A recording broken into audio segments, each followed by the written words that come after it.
Alright, so the next up is going to be the flight deck, which I did mention before, and I'm going to use the 315 gray. I'm not going to use white. And to prepare this, I was going to yank off the flight deck from the kit, but I didn't want to damage the structure integrity of it, let alone peel off some paint.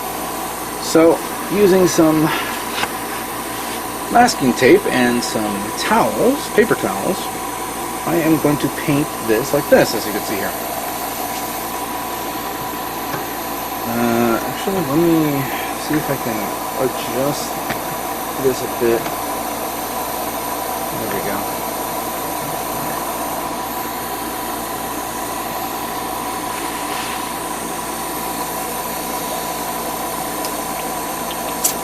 It's a good mixture. It does come out. Alright. Let's spray and pray.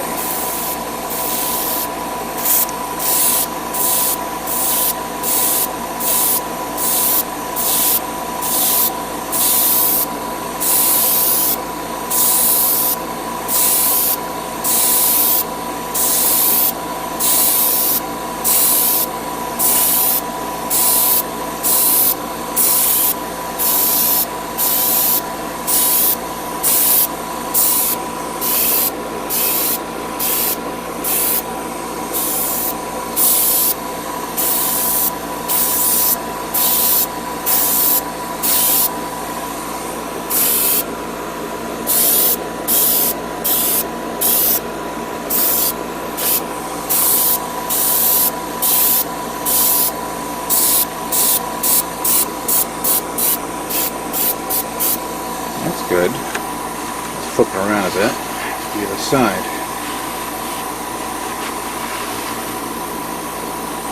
I don't want to do it completely white. I just want to like a tone of white. Hold on a second.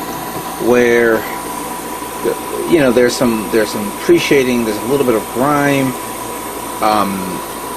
Oh darn it! I just passed my nail over there. I'll cover it up.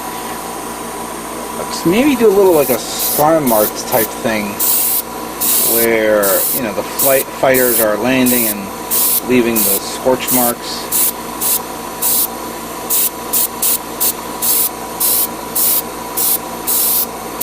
Actually, I don't have to worry about that because I think the decal's going to go over it.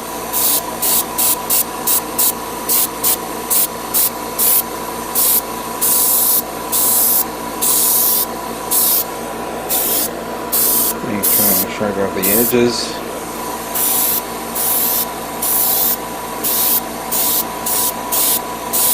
A little hint of the green is there, but not too much though.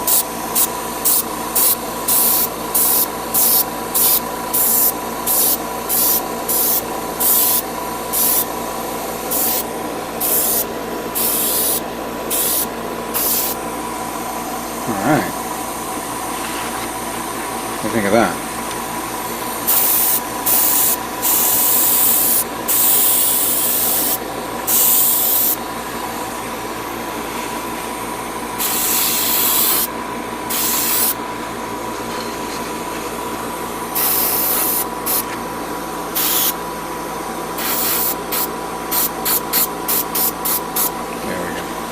You guys see something up front? Alright, good. That came out alright. I've already painted this guy, as you can see here.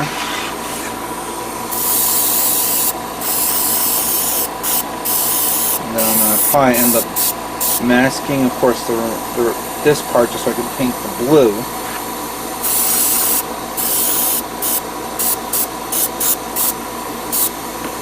I haven't even masked off these guys yet. Because I don't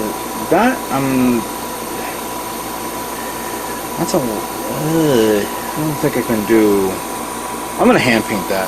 That's gonna be hand painted. I'm gonna use the acrylic paint for that. So I think we're almost done. Just let me I'll let this dry a bit. I'll pass a little bit more, and then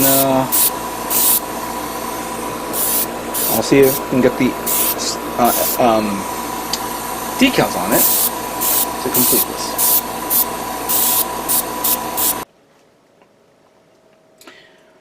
Well, after a lot of work and detailing and whatnot, here is the final build of this kit.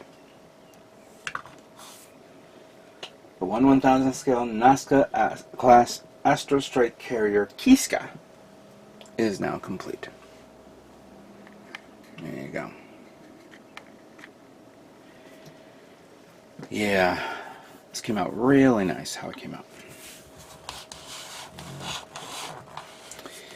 Now, I did a lot of pre-shading here, and I did a lot of detail work with the Mr. Weathering color, Mr. Weathering.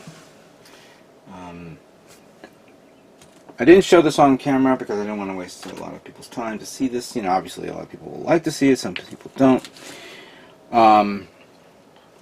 But after after you guys saw me putting the panel lining and then spray painting it over so it shows a little bit more, I wanted to give it a little bit more grime. So at first I was going to use multi-black, but I forgot I have this one, ground brown.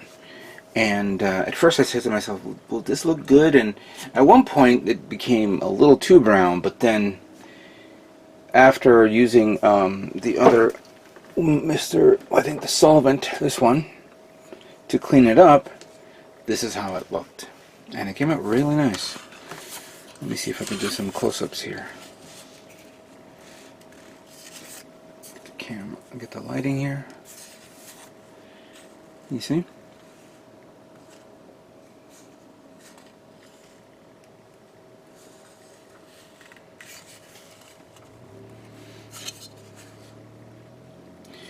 I hand painted the vents here using MIG Ammo's yellow, acrylic yellow, and I kind of made a little bit of a mess here and there, but when I used a weathering product over it, it covered up the mistakes, so it actually worked into my favor. I also used the yellow. I actually hand brushed these parts here, and then of course applied the weathering over it, so you can actually see a little bit of the detail there. I had a bit of a problem with the decal, because that big decal, you gotta really, I didn't realize, I mean, I thought I applied enough water here so that way I can put it on, but the thing began to peel and break off, so I made a bit of a mistake. I was like livid with that point, but then I said to myself, you know what, it looks all good, because then again you could say, you know, with these horseshoe crab fighters, they meant, you know, they could have been skidding and was crashing on, obviously a little bit of damage here and there due to weathering, due to bad piloting, you know. Clearly this flight deck has seen better days, so it's you know, understandable. And this is a starship. This is, you know, the workhorse ship that, you know, these guys are going to go into battle, and they'll probably lose a couple of thousand of these by a couple of, you know, well direct hits. I did, and let me see if I could do a nice little zoom in here, using a very thin air brush. I mean, I did paint the, whoops, come on, thank you. I did paint the bridge yellow, and then weathered it, of course. Came out very nice right there. Every detail came out nice. And then of course I top coated it using my flat premium top coat. And there you go. In essence, I did not really want to do the other kit, the little miniature fighter, because I was like almost done with it, and then I said to myself, you know what, I needed to get this done because I had something else that I have to do next.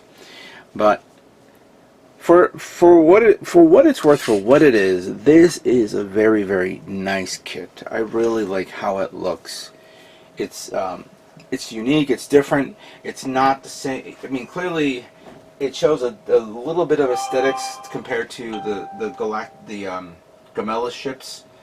The Galantis, I would have probably loved to see different types of ships out there. Whether Bandai, and the people who do Yamato plan to continue with making more ships to the line from that, it remains to be seen. There is a photo online, which I can't find anymore, where they show like all the Yamato ships from the 2202 line, including interesting new concepts. You know, I'm sorry I wasn't actually thinking about getting a copy of it, but it's out there. And the two other support ships that's in the series, they're actually a little smaller than this. This carrier is the biggest ship of the line. Actually, yeah, it's the ship is slightly. This is the biggest ship that they have in their line, second only to their battleship, which is roughly, I would say, up to here. I don't remember the name of it, but it would be nice to see that as a 1/1000 scale. They're making a Mecha Collide version of this, so I can't wait to grab that. But whether Bandai will decide to make a 1/1000 scale version of that battleship that the Galantis has used, that also remains to be seen as well. It's going to be slightly, I think, around the same, maybe a little bit bigger than the Andromeda. I don't even think that has any light effects, but regardless of the case, I would love to see Bandai tackle that. Anyway, so this is my 4th entry to Mosquitocon. It's done, and it's the 3rd kit already complete. Now it's time for me to work on my 4th and final kit, which you guys will see soon enough. But this, along with the Andromeda, will be for the Starship category, and then my other 2 kits will be for the robot category. I'd like to thank you guys for watching. I'd like to thank Gundam Planet for, you know, giving me this kindly gift. And what can I say? But stay tuned for more Bandai models coming soon. You guys all have a great day.